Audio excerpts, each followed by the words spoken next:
भारतीय राष्ट्रीय स्वतंत्रता आंदोलन।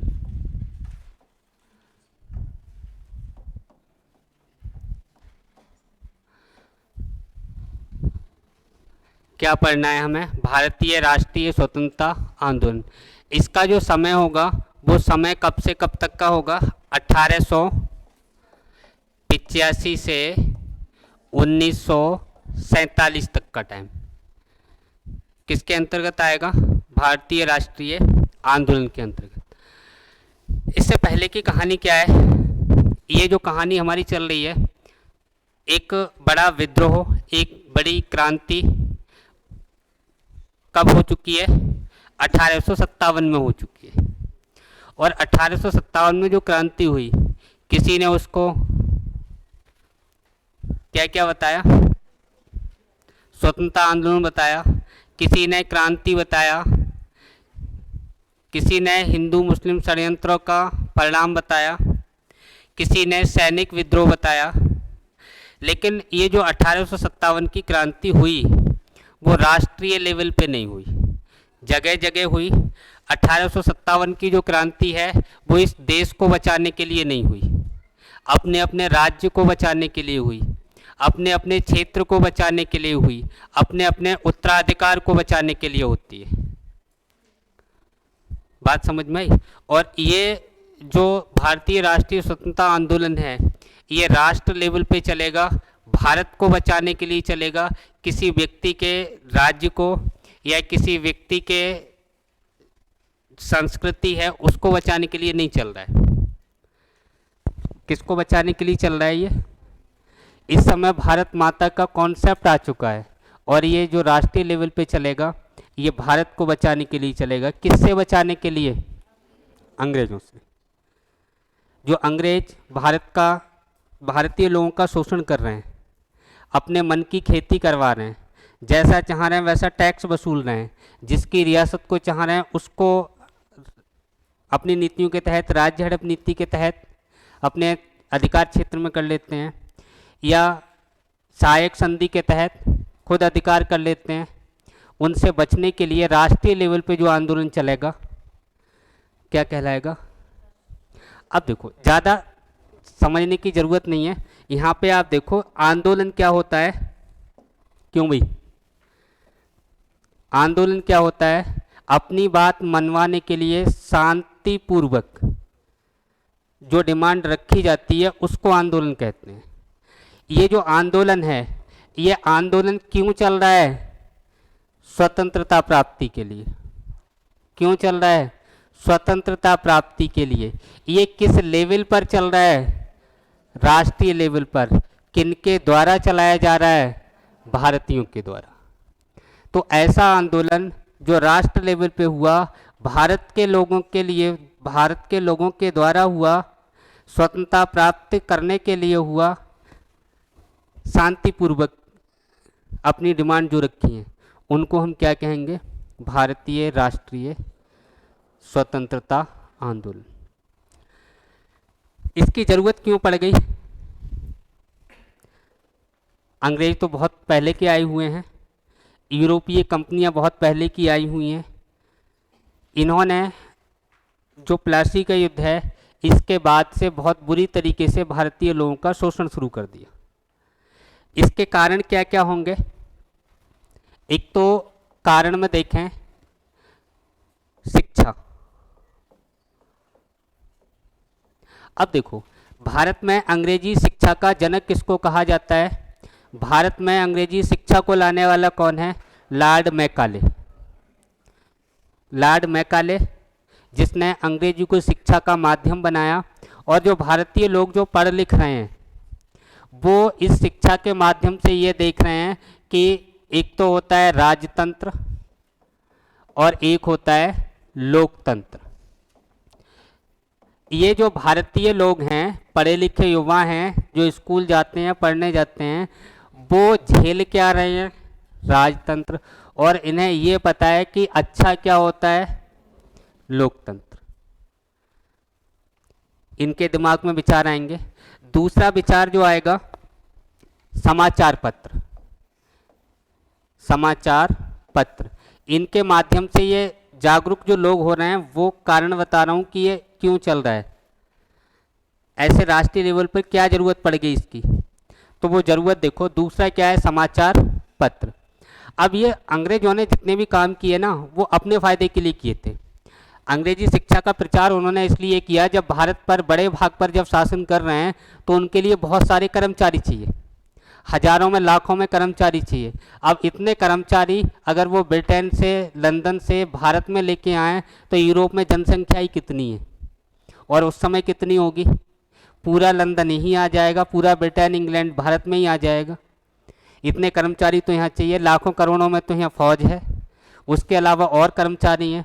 तो ये जब दिक्कत अंग्रेज़ों को होगी तो उन्होंने क्या किया कि भारतीय लोग हैं, इन्हें थोड़ी बहुत अंग्रेजी सिखा दो, और इन्हें अंग्रेजी सिखाएंगे तो ज़्यादा नहीं, अपनी इनकी भाषा से कम्युनिकेशन हो जाएगा, इनसे जो कहेंगे वो ये सुन लेंगे, और जो क्लर्क वगैरह की इसकी सी की और डी की भर्ती होती हैं, इनमें इनको भर्ती कर लिया जाएगा। दूसरा कारण यह है, ये सस्ते पैसों में मिल जाएंगे।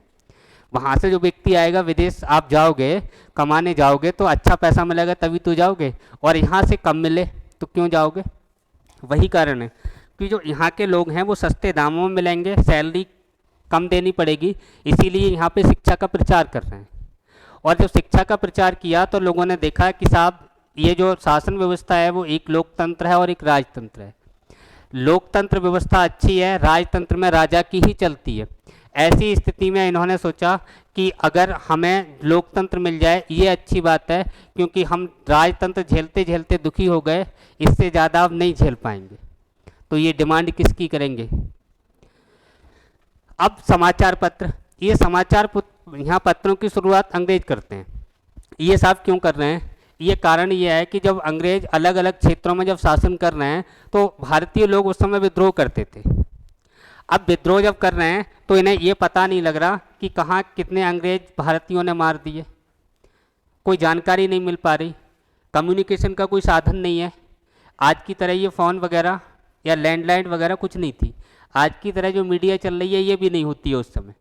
तो ऐसी स्थिति में ये समाचार पत्र स्टार्ट करेंगे, और उन समाचार पत्रों में ये जानने की कोशिश करते हैं कि जो भारतीय लोग हैं, ये हमारे जो अंग्रेज सैनिक हैं, अंग्रेज लोग हैं, इनको कहाँ कहाँ मार रहे हैं, कहाँ विद्रोह कर रहे हैं, कहाँ कितने अंग्रेज मारे गए। जब इन्होंने ये समाचार पत्र शुरू किए, इन्हीं के समानांतर या इन्हीं को देखकर जो भारतीय पढ़े लिखे युवा हैं, इन्होंने, भारतीय लोगों ने स्थानीय भाषा में, भारतीयों ने स्थानीय भाषा में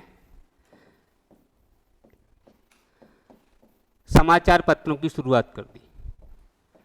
अब देखो, ये स्थानीय भाषा में समाचार पत्र जब शुरू किए तो जो भारत के जो युवा हैं, पढ़े लिखे लोग हैं, वो भी पढ़ेंगे। अंग्रेजों को जानकारी मिली, लेकिन भारतीयों ने स्थानीय भाषा में जब समाचार पत्र शुरू किए तो भारतीय लोग सुबह को खबर पढ़ते हैं कि कल बंगाल में ऐसा हुआ कि जो भारतीय लोग थे उन्होंने जो सही डिमांड थी उसकी मांग की थी, और अंग्रेजों ने उनके विद्रोह को या उनकी डिमांड को बहुत निर्दयता से मारा है। कई भारतीय लोग उसमें मार दिए, तो इधर भारतीय लोगों का खून भड़केगा कि भाई ये बात तो गलत है, वो तो अपनी जगह सही थे, इन अंग्रेजों ने गलत मारा है। होगा ये कि जब भारतीय लोग ये समाचार पत्र शुरू करेंगे, ऐसी स्थिति में एक गवर्नर जनरल आएगा, लॉर्ड लिटन।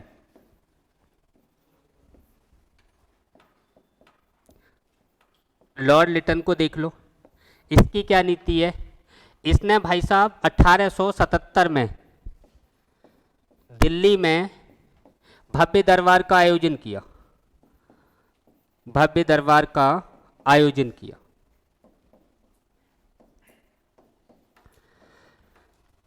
जब दिल्ली में भव्य दरबार का आयोजन ये उस समय किया गया जब इस समय देश में अकाल पड़ा हुआ है, लोगों पर टैक्स देने को नहीं है, पैसा अंग्रेजों को देने को नहीं है, ज़बरदस्ती उनका खून चूस रहे हैं। ऐसी स्थिति में जब दिल्ली में भव्य दरबार का आयोजन किया गया और जो स्थानीय भाषा के समाचार पत्र थे उनमें सुबह ही सुबह खबर निकली कि अंग्रेजों ने इतने करोड़ रुपए अपने मौज मस्ती के लिए फूंक दिया।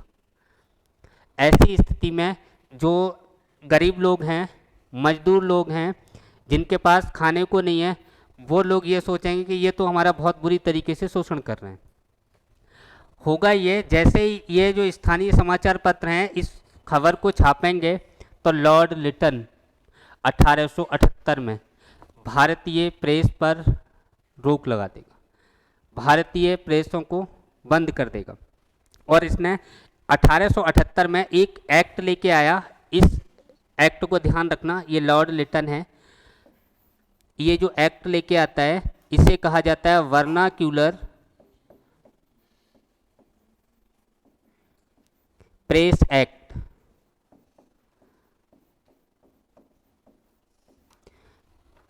अठारह वर्नाक्यूलर प्रेस एक्ट कब आया है? 1878 में। इंपॉर्टेंट है। और इसमें ध्यान रखना कौन लेके आया? लॉर्ड लिटन लेके आ रहा है, वर्नाक्यूलर प्रेस एक्ट को लेके आ रहा है। और इस एक्ट में ये क्या करेगा कि भारतीय जो प्रेस हैं वो अगर अखबार निकालेंगी तो उनसे 2 गुना पैसा वसूला जाएगा, उन पे जो टैक्स लगेगा वो 2 गुना लगेगा।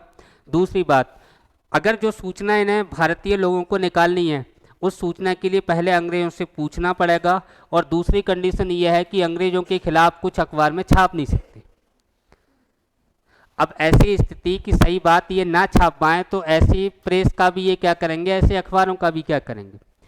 ये भी क्या होगा, भारतीय राष्ट्रीय स्वतंत्रता आंदोलन के कारण बनेगा। इसके अलावा एक और महत्वपूर्ण कारण आता है, उसको देख लेते हैं।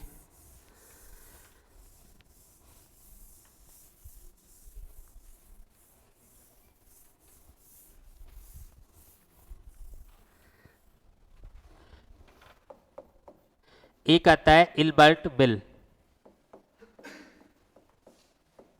इल्बर्ट बिल, ये इल्बर्ट पीसी हैं, ये इल्बर्ट बिल लेके आएंगे।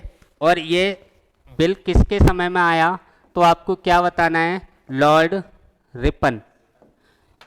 लॉर्ड रिपन के शासनकाल में आया है। जो गवर्नर जनरल हैं वो कौन है? Lord Ripon. और ये इल्बर्ट बिल आया, ये कब आया? 1883 में आ रहा है। इल्बर्ट बिल कब आया? 1883 में आया। और इस इल्बर्ट बिल में था क्या? इस बिल में यह था कि जो भारतीय न्यायाधीश हैं, जो भारतीय न्यायाधीश हैं वो प्रेसिडेंसी से बाहर के मुकदमे, जो अंग्रेजों के मुकदमे हैं, उन्हें भारतीय न्यायाधीश सुन सकेंगे। अब भारतीय न्यायाधीश अगर अंग्रेजों के मुकदमे प्रेसिडेंसी से बाहर के सुनेंगे तो भारतीय न्यायाधीश न्याय करेंगे, दूध का दूध, पानी का पानी कर देंगे। जो अंग्रेज हैं उन्हें जो फैसले चाहिए, अंग्रेज व्यापारियों को फैसले चाहिए, वो अपने पक्ष में चाहिए। होगा ये कि सूरत के जो व्यापारी होंगे, व्यापारी, ये लॉर्ड रिपन के ऑफिस के सामने धरने पर बैठ जाएंगे और मात्र 14-15 दिनों में 20-22 लोगों ने अपनी बात लॉर्ड रिपन से मनवा ली। और क्या बात मनवा ली? इस जो लॉर्ड रिपन है इस इल्बर्ट बिल में थोड़ा सा परिवर्तन करेगा। और वो परिवर्तन क्या किया कि अगर कोई अंग्रेज व्यापारी भारतीय न्यायाधीश के फैसले से संतुष्ट नहीं है तो वो जूरी की मांग कर सकता है, जूरी की मांग कर सकता है। अब जूरी क्या है? जूरी में आएंगे 2 या 2 से अधिक न्यायाधीश।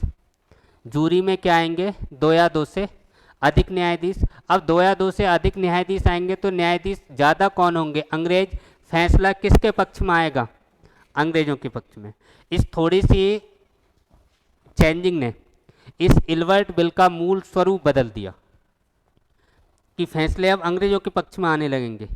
अब जो फैसले हैं वो 2-1 के बहुमत से आएंगे या 5-2 के बहुमत से आएंगे। तो फैसला किसके पक्ष में जाना है? अब अंग्रेजों के पक्ष में। ये बात भारतीय लोगों को समझ में आने लगी कि ये 10-20 लोग मात्र 14-15 दिनों में अंग्रेजों से अपनी बात मनवा सकते हैं। तो हमारी जनसंख्या तो उस समय लगभग 40 करोड़ थी, कि हम अंग्रेजों से अपनी बात क्यों नहीं मनवा सकते? ऐसी स्थिति में कारण किसका बनेगा? और देखो इसके बाद, इससे पहले क्या हो रहा है, जब अंग्रेज ये भारत आ रहे हैं उस समय की बात, यहां पे दो शब्द आपको देखने को मिलेंगे, उनके बारे में बता दे रहा हूं। उपनिवेश। ये उपनिवेश क्या होता है? हाँ, उपनिवेश क्या होता है, ध्यान से सुन लेना, परिभाषा वगैरह पूछी नहीं जाएगी, लेकिन पता होना चाहिए। ये उपनिवेश आपने बहुत बार सुना होगा, किताबों में पढ़ा होगा। ये होता क्या है? ये उपनिवेश क्या होता है? जब एक राष्ट्र दूसरे राष्ट्र पर उस राष्ट्र का आर्थिक संसाधनों के दोहन के लिए शासन करता है, उपनिवेशवाद कहलाता है। उपनिवेशवाद समझ में आया?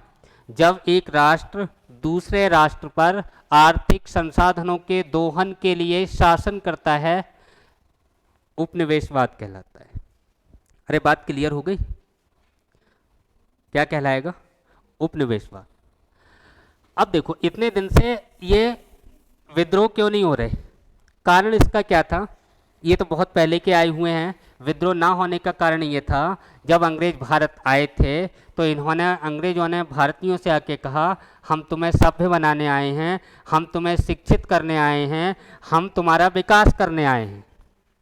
तो भारतीय लोगों को बहुत अच्छा लगा कि हमें ये शिक्षा देंगे। शिक्षा इन्होंने शुरू कर दी, हम तुम्हारा विकास करेंगे।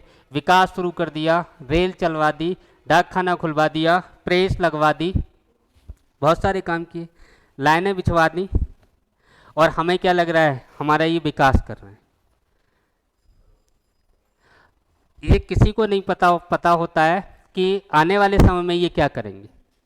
लॉलीपॉप दे रहे हैं और हम बड़े खुश हैं। हाँ, हमारी तो संस्कृति रही है अतिथि देवो भव। जैसे ये इंडिया आए, हमने तो वास्को डी गामा का स्वागत किया था, तो हम तो इन्हें देवता समझ रहे हैं, और ये क्या पता कि जहाँ ये खा रहे हैं उसी थाली में छेद कर रहे हैं। ये तो बाद में पता लगेगा। अरे भाई, शुरू में हम करते क्या हैं? सामने वाले का बहुत सम्मान करते हैं, आज भी करते हैं। अगर कोई मेहमान आ जाए, मेहमान अगर घर पे आ रहा है ना, तो स्टार्टिंग में आप 2 दिन 3 दिन तो उसे पूड़ी खिला सकते हो, फिर पराठे पर आ जाओगे, ज़्यादा दिन रुका तो रोटी पर आ जाओगे, और जिस दिन आया उस दिन तो बाजार करके आओगे, चाहे भले ही 4 किलोमीटर जाना पड़े। ज़्यादा दिन रुकते हुए हो गए तो फिर ठीक है, ऐसे ही सही है, जैसे ही हम खा रहे हैं वैसे ही खाओ। और ज़्यादा दिन हो गए तो चलो खेत पे गेहूँ कट रहे हैं।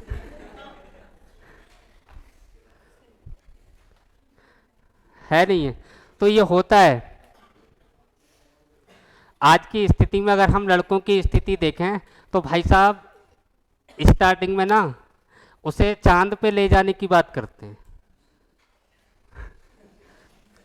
समोसा खिलाएंगे, चाउमीन खिलाएंगे, गोलगप्पे खिलाएंगे, रेस्टोरेंट ले जाएंगे, लेकिन भाई साहब दिमाग में कुछ और चल रहा है। वहाँ कॉन्सेप्ट फ्रेंडशिप वाला नहीं है, दिमाग में कुछ और ही चल रहा है। और सामने वाला समझ जाए भाई साहब कि तुम्हारे दिमाग में क्या चल रहा है, तो स्थिति क्या होगी? वही है, भारतीय समझ चुके हैं कि अंग्रेजों के दिमाग में क्या चल रहा है। अब ये झांसे में आने वाले नहीं, अब ये विकास नहीं देखेंगे, अब ये शिक्षा वगैरह नहीं देखेंगे। अब इन्हें पता है कि तुम्हारे दिमाग में चल क्या रहा है। अब देखो, जो दिमाग में चल रहा है वो ठीक है, जिसके भी दिमाग में चल रहा है। अब स्थिति क्या है?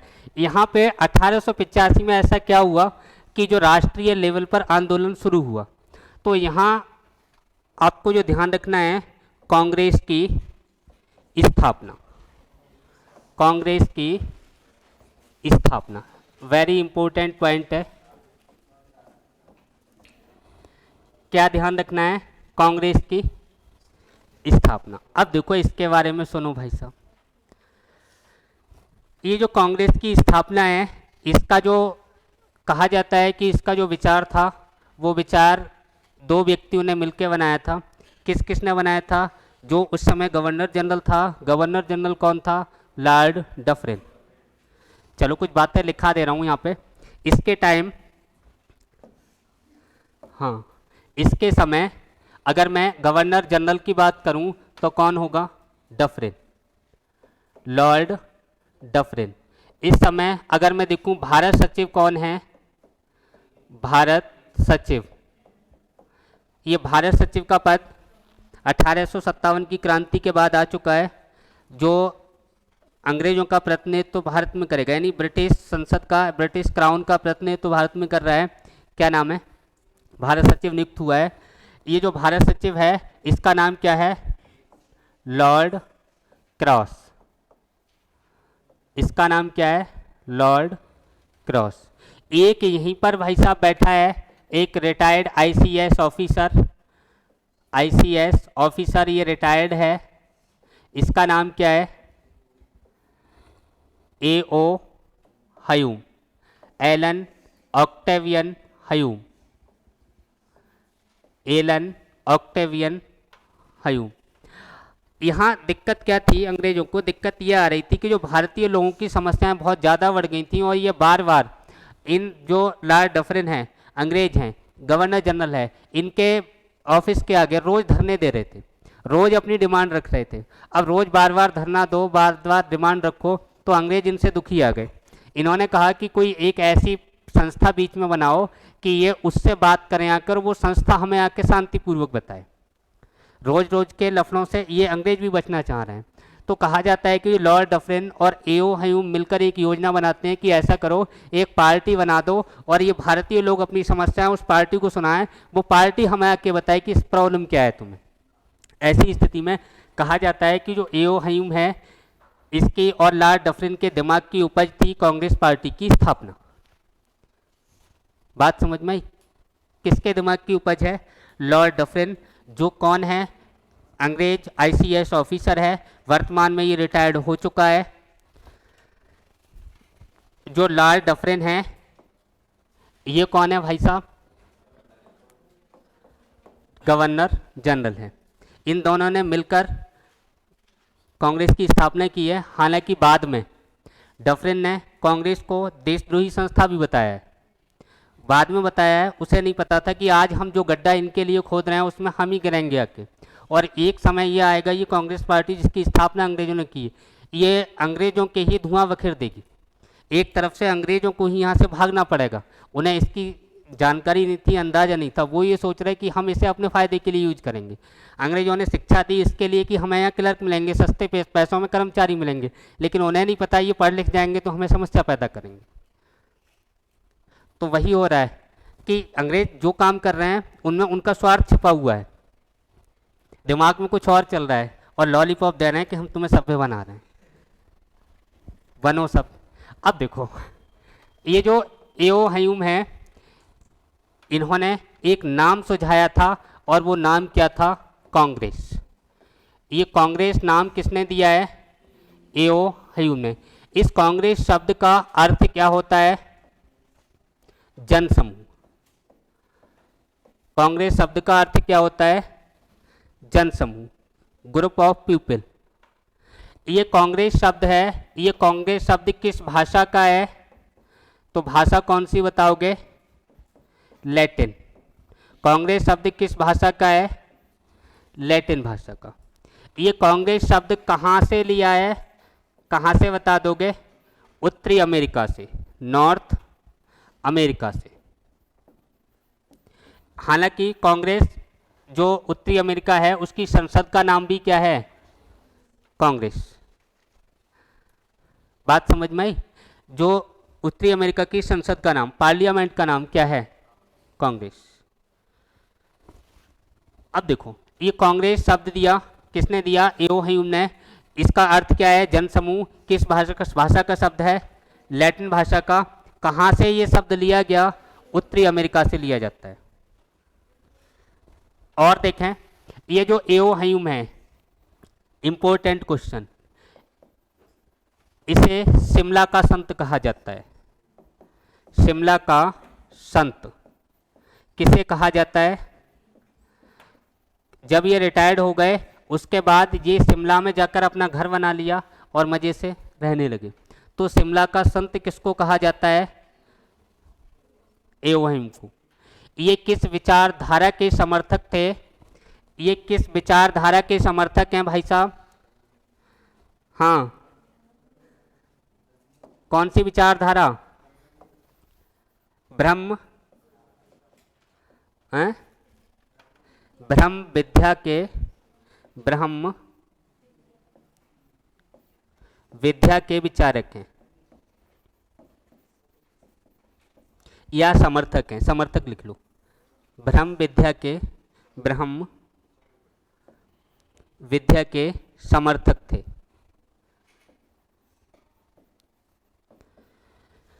शिमला का संत किसे कहा जा रहा है? एओहिम को। किस विद्या के समर्थक रहे हैं ये? ब्रह्म विद्या के समर्थक रहे हैं। ये एओहिम है, इनकी जीवनी किसने लिखी है? वेडरबर्न।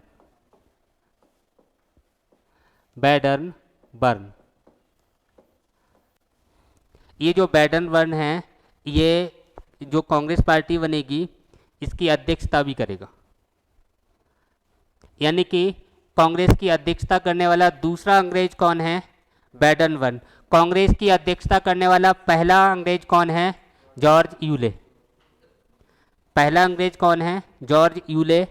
और दूसरा अंग्रेज कौन है जिसने कांग्रेस की 2 बार अध्यक्षता की है? William Wedderburn. अगर मैं बात करूं एलन ऑक्टेवियन ह्यूम की जीवनी किसने लिखी है? वेडरबर्न। शिमला का संत किसे कहा जाता है? एओहिम को। ये किस विद्या के समर्थक हैं? ब्रह्म विद्या के समर्थक थे। और देखो इसकी जो स्थापना हो रही है कैसे कैसे हो रही है, इतनी बातें क्लियर हो गई। साफ करूं इसको, देखो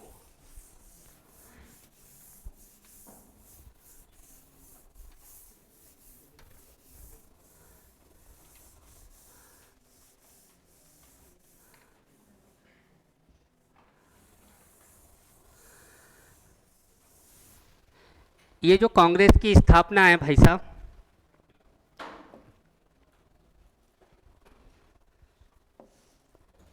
कांग्रेस की स्थापना ये कहाँ होनी थी? पुणे में।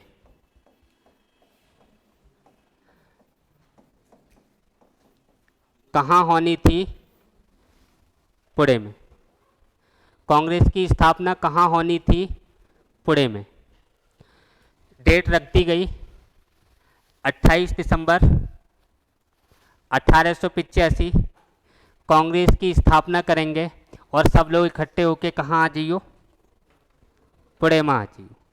अब इन्हें थोड़े दिन बाद पता लगा कि पुणे में तो भाई साहब हैजा फैल गया, पुणे में तो प्लेग फैल गया।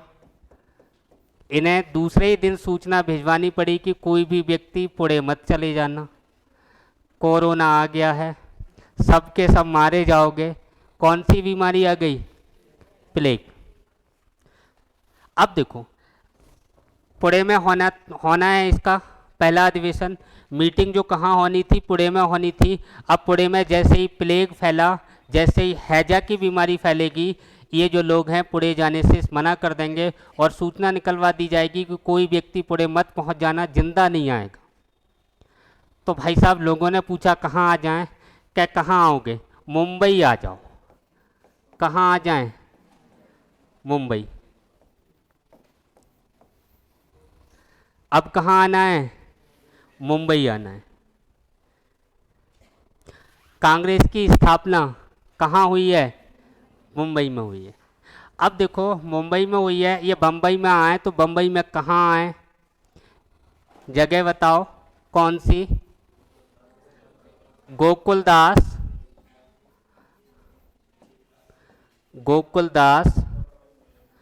तेजपाल संस्कृत कॉलेज।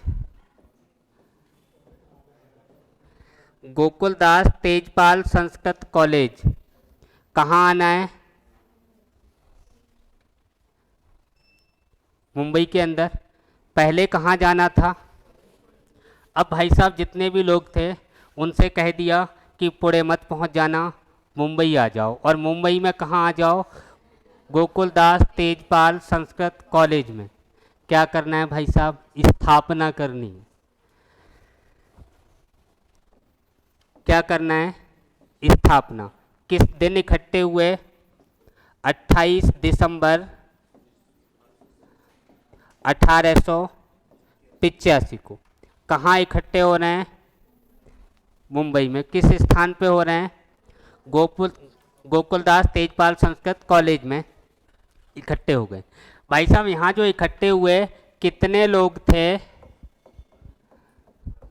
3, 2? शोले वाला डायलॉग सुना? कितने लोग थे? 72। कांग्रेस की स्थापना में कितने लोगों ने भाग लिया है? 72 लोगों ने। ये कांग्रेस का प्रथम अधिवेशन कहाँ हो रहा है? मुंबई में।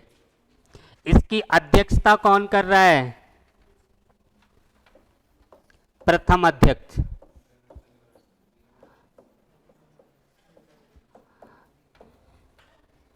WC बनर्जी, या इसको बोलें व्योमेश चंद्र बनर्जी। कांग्रेस के प्रथम अध्यक्ष बहुत बार पूछे गए हैं, WC बनर्जी या व्योमेश चंद्र बनर्जी। कांग्रेस के अध्यक्ष, अब देखो जिस व्यक्ति ने कांग्रेस की स्थापना की है वो व्यक्ति कभी भी कांग्रेस का अध्यक्ष नहीं बना। स्थापना किसने की है? A.O. हयूम ने। अध्यक्ष नहीं बना तो किस पद पर रहा? हाँ भाई साहब, किस पद पर रहा है? कांग्रेस सचिव के पद पर। कांग्रेस सचिव के पद पर कौन रहा? A.O. हयूम। कब तक रहे? 1907। और 1907 में भाई साहब की मृत्यु। जीवन पर्यंत कांग्रेस के महासचिव या सचिव कौन रहे हैं? अगर आपसे पूछा जाए कांग्रेस का पहला सचिव कौन था? A.O. हयूम। कांग्रेस का पहला सचिव कौन है? A.O. हयूम। कब से कब तक रहे? 1885 से 1907 तक जीवन पर्यंत कांग्रेस के महासचिव रहेंगे, सचिव रहेंगे। बात क्लियर हो गई? कितने लोगों ने भाग लिया? 72 लोगों ने। स्थापना कहाँ हो रही है? गोकुलदास तेजपाल संस्कृत कॉलेज के अंदर, मुंबई में। स्थापना कहाँ होनी थी? पुणे में। हुई कहाँ? पुणे में क्यों नहीं हुई? प्लेग के कारण। बीमारी फैल गई, और बीमारी फैल गई तो मरने कौन जाए? जिंदगी तो सबको प्यारी है।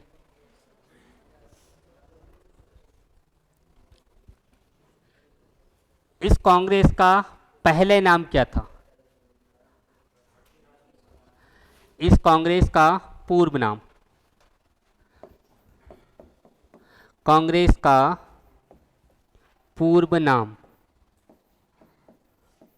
क्या बताओगे? भारतीय राष्ट्रीय संघ।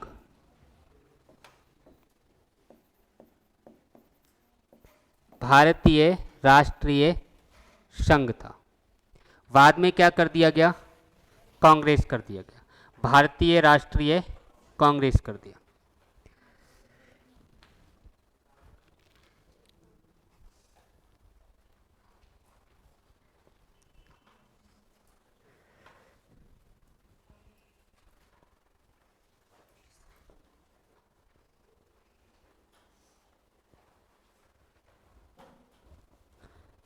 आगे सुनो।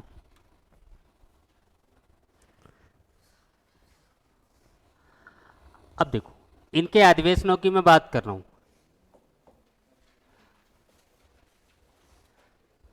स्वतंत्रता के बाद प्रथम अधिवेशन कहां हुआ है? जयपुर। कब हुआ है? 1948। 47 में भारत आज़ाद हुआ, तो स्वतंत्रता के बाद प्रथम अधिवेशन कब हुआ? 1948 में, जयपुर में हुआ है। इसकी अध्यक्षता किसने की है? हाँ, अध्यक्षता किसने की है बताओ? सीतारमैया।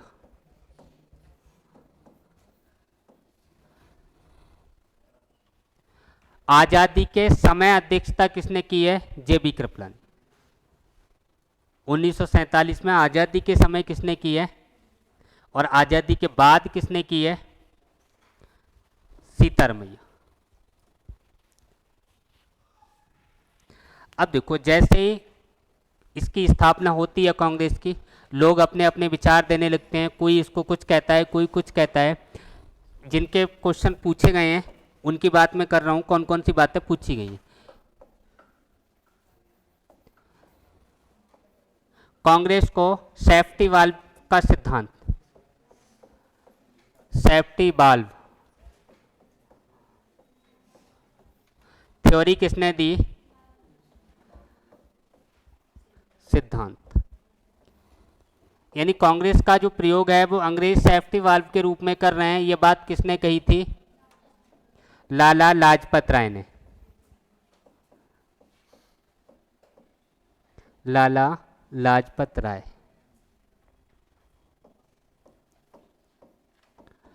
क्या कहा भाई साहब? सेफ्टी वाल्व सुना है? क्यों?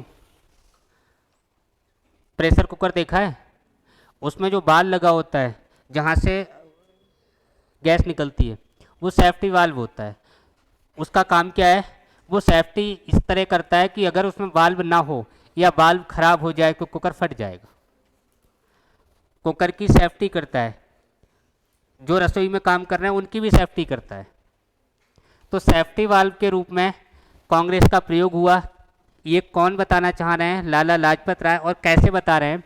ये कह रहे हैं कि जो भारतीय लोग सीधे अंग्रेजों से टकराते थे, अब वो जाके अंग्रेजों से नहीं टकराएंगे। अंग्रेजों के पास जो व्यक्ति जाएंगे वो शांतिपूर्वक पढ़े लिखे व्यक्ति जाएंगे, और अंग्रेजों के लिए ये जो कांग्रेस है वो सेफ्टी वाल्व के रूप में काम करेगी। किसने कहा?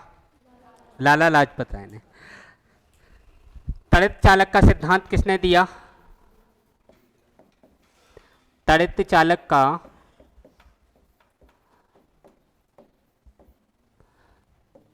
सिद्धांत देने वाले कौन थे?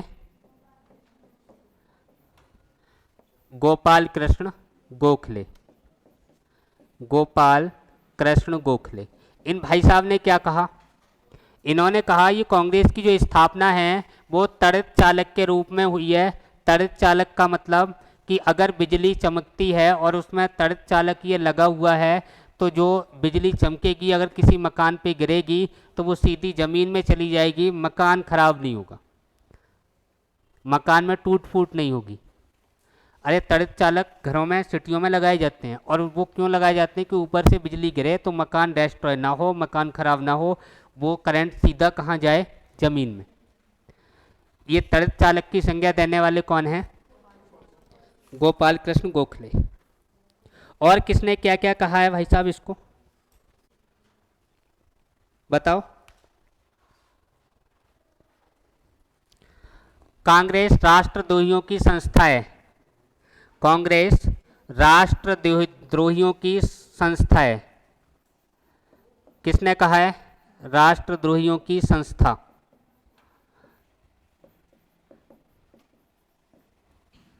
किसने कहा? डफरिन ने। राष्ट्रद्रोहियों की संस्था कांग्रेस को बताने वाला कौन है? डफरिन। कांग्रेस के लोग पदों के भूखे हैं। किसने कहा? कांग्रेस के लोग पदों के भूखे हैं। कांग्रेस के लोग पदों के भूखे हैं। ये बात किसने कही? पदों के भूखे हैं। ये बात कहने वाले हैं बंकिम चंद्र चटर्जी। बंकिम चंद्र चटर्जी।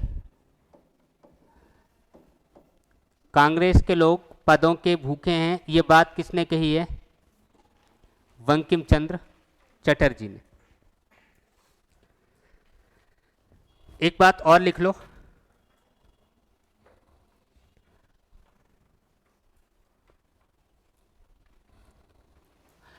वर्ष में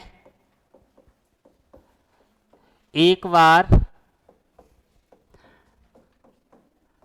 टर टर करने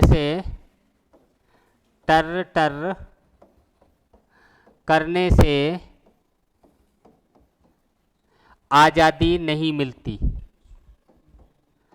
आजादी नहीं मिलती। ये स्टेटमेंट किसका है? बाल गंगाधर तिलक। बाल गंगाधर तिलक। ये तिलक साहब क्या कह रहे हैं कि जो कांग्रेसी लोग हैं ना, कांग्रेस में जो 72 लोग शामिल हुए हैं, ये वो लोग हैं जो रिच फैमिली से हैं। इसे किसी ने वकीलों की संस्था भी कहा है, क्योंकि इसमें अधिकांश लोग क्या हैं? एडवोकेट हैं।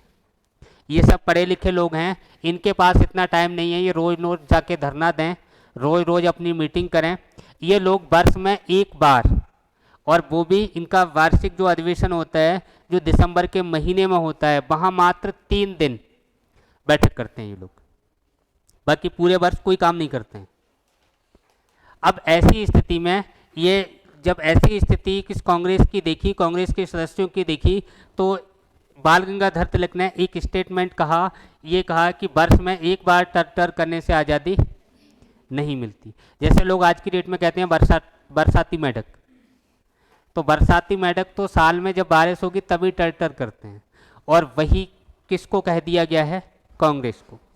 कांग्रेस को बरसाती मेढक की संज्ञा या वर्ष में एक बार टर करने से आज़ादी नहीं मिलती, ये कहने वाले कौन हैं? बाल गंगाधर तिलक। इतनी बात समझ में आ गई? आगे का जो टॉपिक है वो मैं कल करूँगा, आज इतना ही आप सुन लो। इसमें जितना मैंने बता दिया इसको ढंग से पढ़ लेना। क्वेश्चन यहाँ से आपके पैट के अंदर कम से कम 4 से 5 क्वेश्चन आते हैं। पैट जिन जिन को भरना हो वो ढंग से कर लेना। ये 1885 से लेके कब तक का? 1947 तक 4 से 5 क्वेश्चन आपको कन्फर्म मिल जाएंगे। चलो।